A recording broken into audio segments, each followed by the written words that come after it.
Welcome to part 4. In this section we're going to have a look at PowerHA in action. The first thing we're going to do here is start the cluster, and we do that from CSpoc services, start cluster services, and we're going to start cluster services on all nodes in the cluster. I don't want to broadcast a message at startup. Starting the clinfo daemon is usually a good thing, because then we can use CL stat and leave the rest of the fields as default. Now, while we wait for the cluster to actually start up, there isn't really any easy way in the product to tell what's going on apart from tailing various log files and looking at hundreds of lines of output. So I've written a nice in-cluster monitoring tool called QHA. We can do various things with QHA like display network interfaces, show the running events, display online volume groups, etc. So let's run that. You can download QHA again from my website at lpar.co.uk.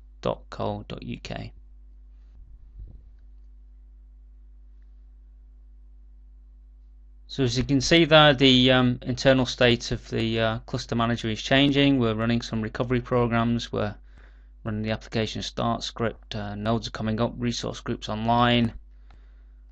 The IP address has been aliased onto EN0, and the volume group has Grumpy VG has been varied on. So that looks good. And the second node is just coming up, and the cluster is just stabilizing. Right, so that looks pretty good. ST stable means that the cluster is stable and everything's good.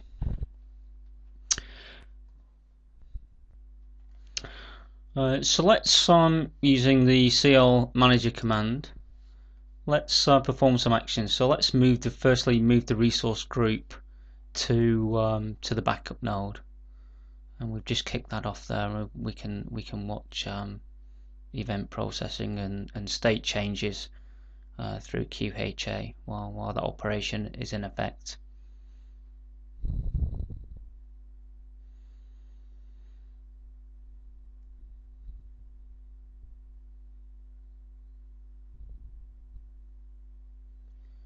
The resource groups were acquired by the backup node. The IP addresses come online.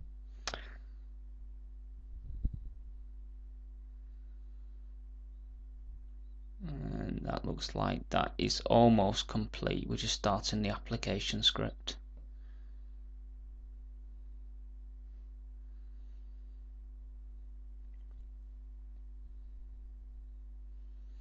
And that looks pretty good. So that's moved to the backup node. Right, okay, and while we're running successfully on the backup, let's perform a simulated crash. So let's just crash the backup node by rebooting it.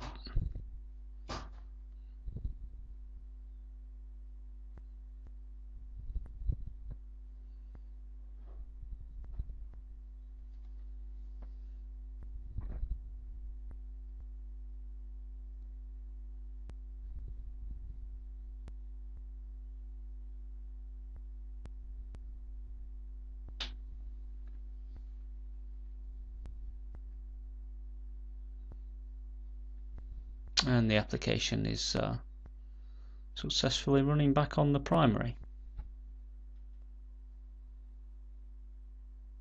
So the node is rebooted. Let's restart cluster services on the backup node. But this time, rather than doing it from SMIT, let's use the CL Manager utility, and you just type CL Manager on node and then the node name, and it will start now.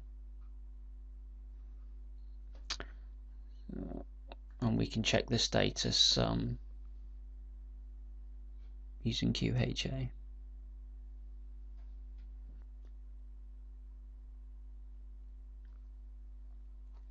So the node's joining the cluster.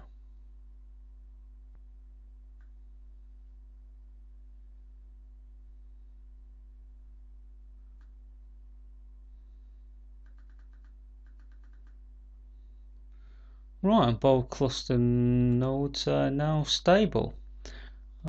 So probably the last and final thing we want to do when we've successfully built and tested a cluster is take a snapshot backup of the cluster configuration. So we can do that from SMIT, or we can simply do it from CO Manager, and we can make snapshot, the name of the snapshot, and a simple description. So we'd call it my cluster backup.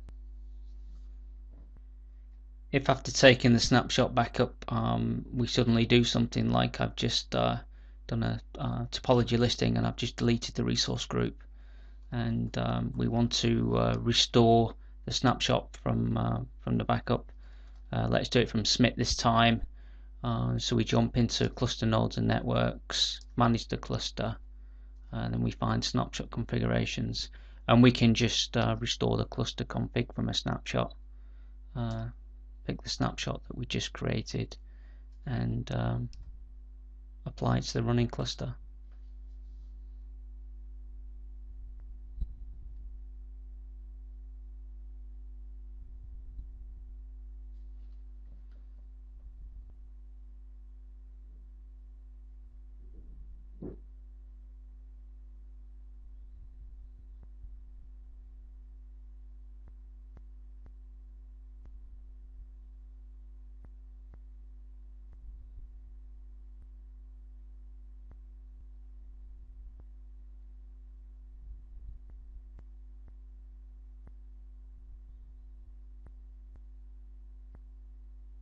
And the snapshot there has been restored.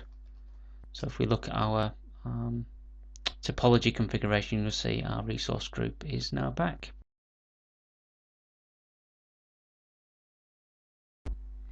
In part 5 we'll be having a look at SAN fabric communications and CAA status.